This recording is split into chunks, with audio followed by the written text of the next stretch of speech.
Hello, everybody. My name is Laura Navarro, and I will be sharing with you my past experiences with curriculum from the time I was in kindergarten up until the time I graduated as a senior. This is for a class, my master's class courses for teacher leadership, and this particular class is EDCI 6370.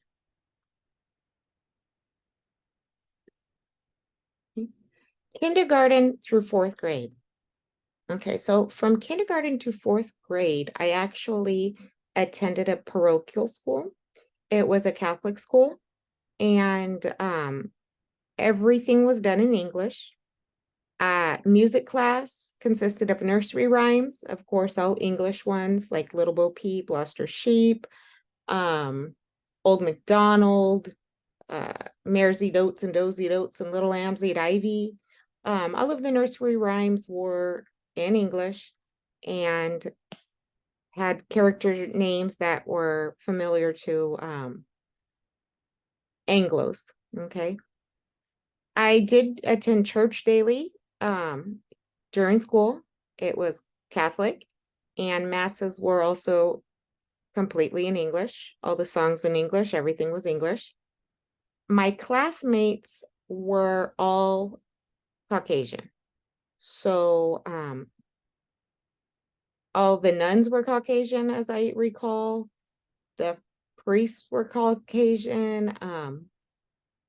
I'm Caucasian, so I was not exposed to anybody really of other races. It was just Caucasians.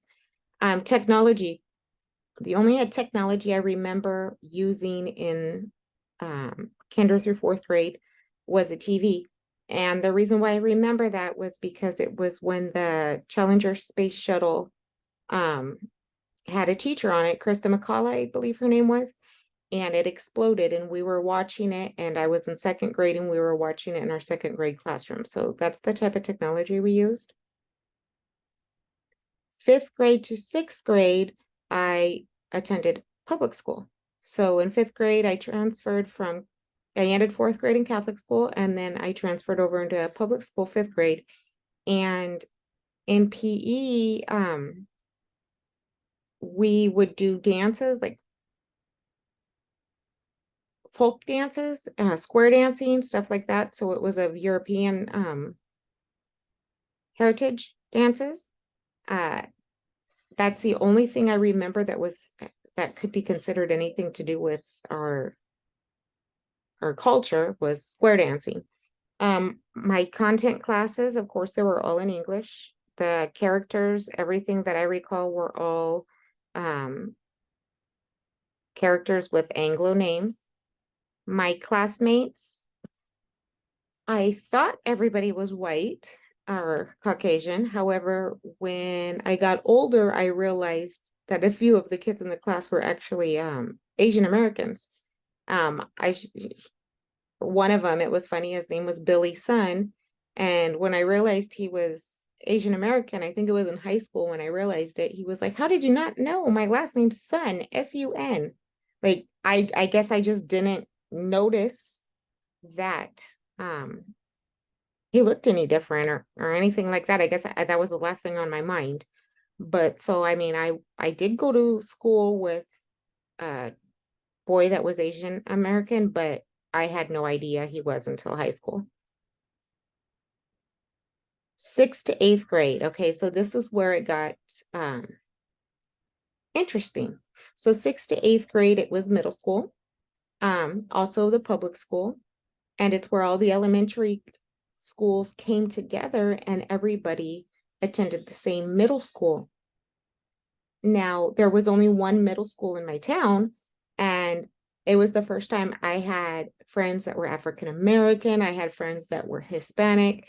I had, of course, Billy's son, and then from elementary, other Asian American children there, and then the Caucasian kids as well. So it was when I was first exposed to different races, different nationalities, kids from different ethnic groups. However, when it came to curriculum, the only time I remember anything that had anything to do with the names that possibly belong to Hispanic children or whatnot was in this class that I fell in love with. It was called Triculture class, and it was our little introduction to the languages that we were going to be taking, able to take once we went to high school. So we were introduced, it was Spanish, German, and French. So this 3 months you had German, 3 months you had French, and 3 months you had Spanish. And I fell in love with the Spanish language. And that's what I decided to start taking was Spanish. So when I went to high school, I took Spanish, but in middle school, you had to take all three. You had to take the triculture class, you were exposed to all three, and then you got to pick the one you wanted when you went to high school in ninth grade. Now, my family's ethnicity or heritage is German. So we're German American, and German really didn't um appeal to me. I had grown up hearing words like Oman, Opa. I had heard Auf Wiedersehen, Gesundheit, Eins, zwei, drei, when counting Brother John in German, things like that. But I did not know the language. I just heard little bits and pieces, like when my grandfather would say something or my dad, so I do not know the language, and it never appealed to me, and I was never really interested in it. French, I liked it the 3 months, but it wasn't something that I would have wanted to take. The Spanish, though, I fell in love with it. I had friends that were Hispanic, so that was a plus. And I was going to be able to use it because I had friends that didn't speak English and I didn't speak Spanish. So I was like, well, I'm going to learn some Spanish and I'll be able to talk to them, right? I know my teacher, Miss Simpson, was Anglo, but she spoke many languages. So those were three of the languages she spoke. And I liked that when we were learning German, she would have somebody from the community that was German come in and share a German dish with us. Of course, I had already been used to German food because, well, at home, we would occasionally have it. And then when French, the 3 months of French came around, she had a French speaker come in and she shared a dish from France. And it was good. But when we had a Spanish person come in from Spain, they shared flan. It was the first time I tasted flan. I fell in love with it. So now I liked the food and I liked the language and I had friends. So that's what I was exposed to, or how I was exposed to anything curriculum wise that had to do with cultures. My classmates were, like I said, middle school, all the elementary schools came together and went to one middle school. So I had them of all different races or ethnic backgrounds. So 9th to 12th grade, I took Spanish. I took Spanish 1, Spanish 2, Spanish 3. But everything else was all, English. Everything else, the stories we read were English names. Home ec, we took home ec classes. They taught you how to sew. They taught you how to cook. Everything they taught us how to cook was what you would consider American food. So I really didn't feel neglected per se, or different because I am Anglo, I am Caucasian.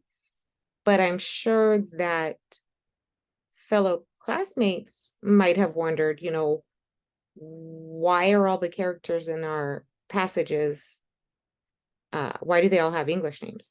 Why is all the food that we're learning how to cook American food?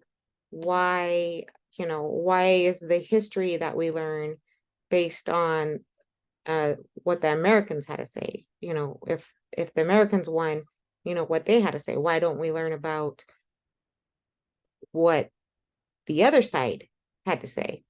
So I mean, I'm sure they had those feelings or felt left out or disconnected, but I really didn't because I am Caucasian and I did go to school in Nebraska.